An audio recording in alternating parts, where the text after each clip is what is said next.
أعوذ بالله من الشيطان الرجيم. بسم الله الرحمن الرحيم.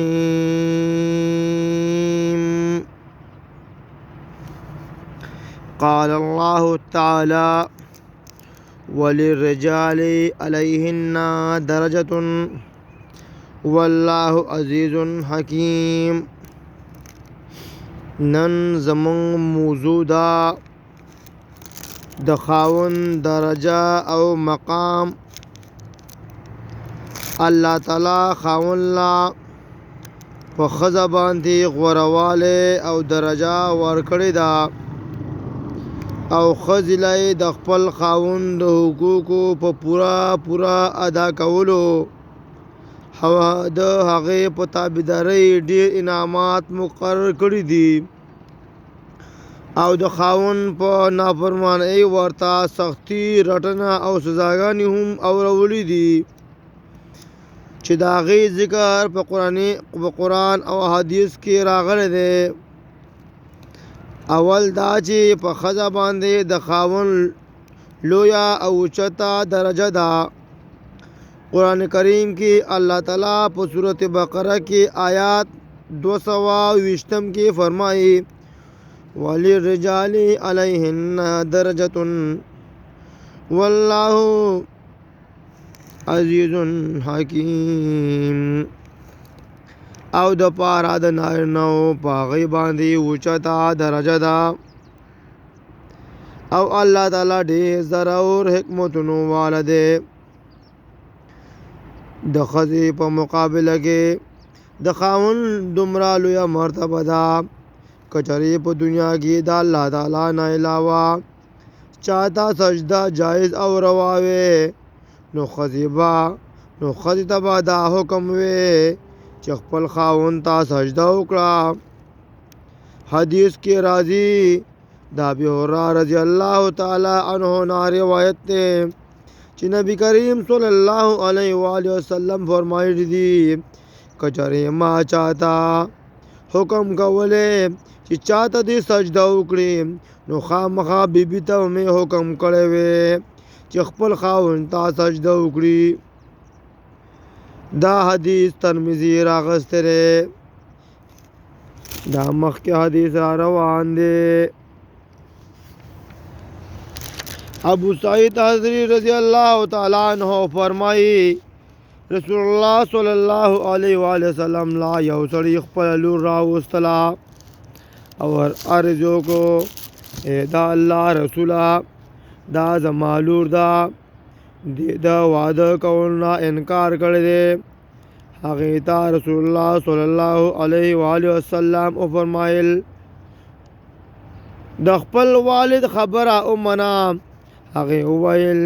په هغه ذات مې د قسم وي چې ته یې رالېږلې، تر هغې به واده نه کوم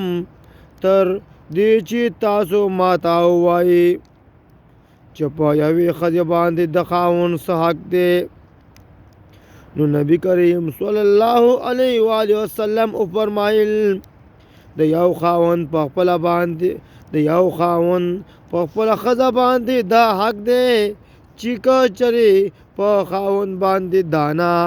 یعنی ننکۍ راوخیږي او دا ښځه یې وڅټي نو هم به د هغه حق ادا نه کړي. د خاوند دومره لوی مقام دی د کومې ښځې نه خپل خاوند راضي او خوشحاله و نو هغه به جنت ته ځي. ام سلمہ رضی الله تعالی عنہ فرمایي رسول الله صلی الله علیه وسلم فرمایلی دي کومه ښځه چې مړه شوه او خاوند ترې راضي و نو جنت ته به ځي. د خاوند دومره لوی مقام دی تر څو پورې د یوې ښځې خپل خاوند حق نه وي ادا کړی نو تر هغې پورې دا د ایمان مزه نشي موندلی. یو اوږد حدیث کې راځي معاذ بن جبل رضی الله تعالی عنہ فرمایي د الله نبی صلی الله علیه وسلم فرمایلی دي یوه ښځه د ایمان مزه نشي موندلی تر دې چې د خپل خاوند حق ادا نه کړي اگر که هغه ته د دې د ځان مطالبه وکړي او دا د کجاوې په شان باندې وي اگر که د کجاوې په شا باندې وي که د هر څه مطالبه ورته کوي نو دا به هغه مطالبه پوره کوي. یو واقعه راځي یوه ښځه یو عالم دین ته راغله او د هغه نه یې تپوس وکړو ای شیخ صاحبه زه د واده نه مخکې ډېر روزهداره او مزګزاره وم یعنې روژې به مې ډېر نیسلې او منځونه به مې هم ډېر کول د قرآن کریم تلاوت به مې یو عجیبه او ناشنا خوند او مزه محسوسوله او اوس راته په طاعت او عباداتو کې هغه خوند او مزه نه محسوسېږي. هغه عالم دین ورته وویل ستا د خپل خاوند سره رویه او تعلق څنګه دی؟ هغه ښځې ورته جواب کې وویل زه ستانه د روژې مونځ او د قرآن کریم د تلاوت او طاعتو او د عباداتو د خوند تپوس کوم او ته مانا زما د خپل خاوند سره د روی او د سلوک تپوس کوي. هغه عالم دین ورته وویل او زما خورې دا بعضې ښځې د عبادت اثر د طاعت و مزه او د ایمان خوند ولې نه محسوسوي؟ دا ځکه رسول الله صلی الله علیه وسلم فرمایلی دي یوه ښځه د ایمان مزه نشي موندلی تر دې چې د خپل خاوند حق ادا کړي یعنی چې کومه ښځه د خپل خاوند حق ادا نه کړي نو هغه د ایمان مزه نشي موندلی. نو دغه عالم دین مقصد دا و چې دا ته د عبادت خوند او مزه نه محسوسوي نو د هغې وجه دا ده چې ستا د خاوند سره رویه او تعلق برابر نه دی. چې کله د یوې ښځې د خپل خاوند سره رویه او تعلق برابر وي نو هغې ته به د خپل ایمان او عبادت خوند محسوسېږي یعنې خوند به اخلي. په یوې ښځې باندې د الله تعالی او د هغه د رسول د حق نه وروستو اولنی او لومبنی حق د خاوند دی لکه امام ابن تیمیه رحمت الله علیه فرمایي په یوې ښځې باندې د الله تعالی او د هغه د رسول د حق نه پاس د خپل خاوند او د حق نه زیات واجب حق نشته. اوس هغه حقوق ذکر کوو چې کوم قرآن او حدیث کې په یوې ښځې باندې د خپل خاوند د پاره ذکر کړی شوي دي. الرجال قوامون على النساء بما فضل الله بعضهم على بعض وبما انفقوا من اموالهم. نارینه مشران یعنی اوچات حکم کوونکي دي په زنانو باندې په سبب د دې چې غورواله ورکړی دی الله تعالی بعضو د دوی لره په بعضو باندې او په سبب د دې چې خرچه کوي د مالونو خپلونه یعنی په زنانو باندې. د دې نه معلومه شوه چې سړي به په خپلو ښځو باندې مشران او امر کوونکي وي او ښځې به د هغې ماتحت او حکم منونکي وي. په دې آیت کریمه کې الله جل شانه د سړي مشري دوه وجې ذکر کوي. یو وهابي یعنی بې د محنت او مشقت نه ملاویږي وجه دا ده چې بس الله تعالی دوی لره په زنانو باندې غوروالی ورکړی دی په دې کې د سړو څه محنت او مشقت نشته او دویمه کسبي په محنت او مشقت سره ملاویږي ملاویدو وجه ده چې دا سړي ځکه په زنانو باندې مشران دي چې دوی خپل مالونه په دې زنانو باندې خرج کوي یعنی دا سړي ګټي او په خپلو زنانو باندې خرج کوي ځکه د ښځې خرچه په خاوند باندې واجب ده. دا خبره د نمبر پشان واضحه ده چې زنانه ضرورت لري هر وخت هر ځای کې دی خبرې ته چې نارینه دي په هغې باندې مشر وي په وجه د دې چې د سړي په مشرۍ کې د هغې ذات عزت او دین حفاظت کیږي د دین حفاظت کیږي رستو د الله تعالی د حفاظت نه او هم دا عدل او انصاف دی د الله تعالی د طرف نه چې مشري نارینه ته ورکړې ده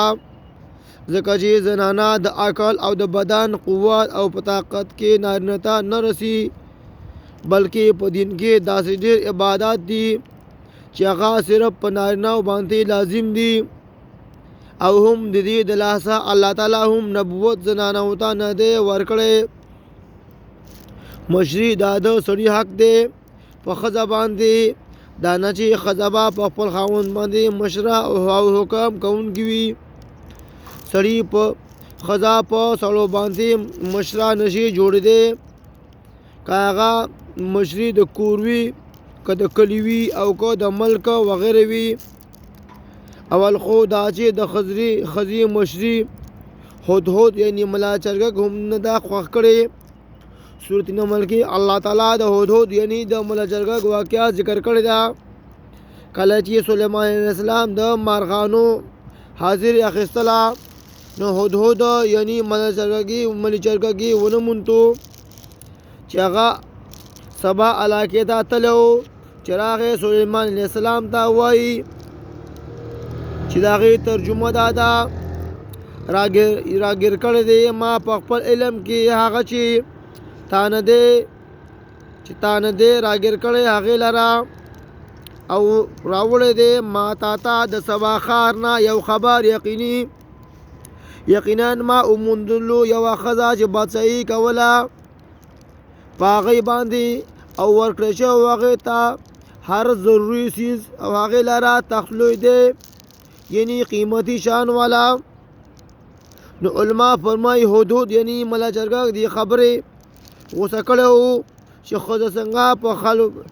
ښځه څنګه په خلکو باندې مشري او بادشاهي کوي یعنی په اسلام کې د ښځې عامه مشري نشته او شریعت د ښځې مشري د قیامت ته د اعلامو د نښونه یوه علامه نښه ګرځولې ده حدیث کې راځي ابي هريره رضی الله تعالی عنه فرمایي رسول الله صلی الله علیه و سلم فرمایلی دي کله چې مشري نااهلو او نالایقو ته وسپارل شي نو د قیامت انتظار کوه دا حدیث بخاري راغستی دی دویم د ښځې مشري د دغې قوم د هلاکت سبب دی چې د هغې ترجمه دا ده ابو بکر رضی الله تعالی عنه فرمایي نبی کریم صلی الله علیه و سلم فرمایلی دي هیڅ یو کله به هغه قوم کامیاب نشي چې هغې خپل اختیاره ښځو ته سپارلی وي دا خبره یاده ساتئ دا قدرمندو او نورو درنو خلکو په میاس کې ښایست ګڼل کېږي چې سړی په خپله زنانه او کور باندې مشر وي او زنانه د هغه تابعداري وي او د غشانه د هغه عزت کوي د هغې فایده دا ده چې مشري د خاوند حق دی خو نارینه به د کوره په کارونو او خبرو کې د خپلې بیبي سره مشوره کوي چې په کومو کارونو زنانه ښه پوهېږي یا داسې خبره چې د بچو یا غمخوادۍ سره تعلق ساتي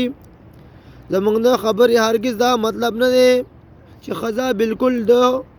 خبرې او د مشورې حق نه لري خو زموږ مطلب دا دی چې سړی به مشروي په زنانو باندې الله تعالی دې موږ له په قرآن او په حدیث باندې د عمل کولو توفیق راکړي سبحان ربک رب العزة عما یصفون وسلام علی المرسلین والحمد لله رب العالمین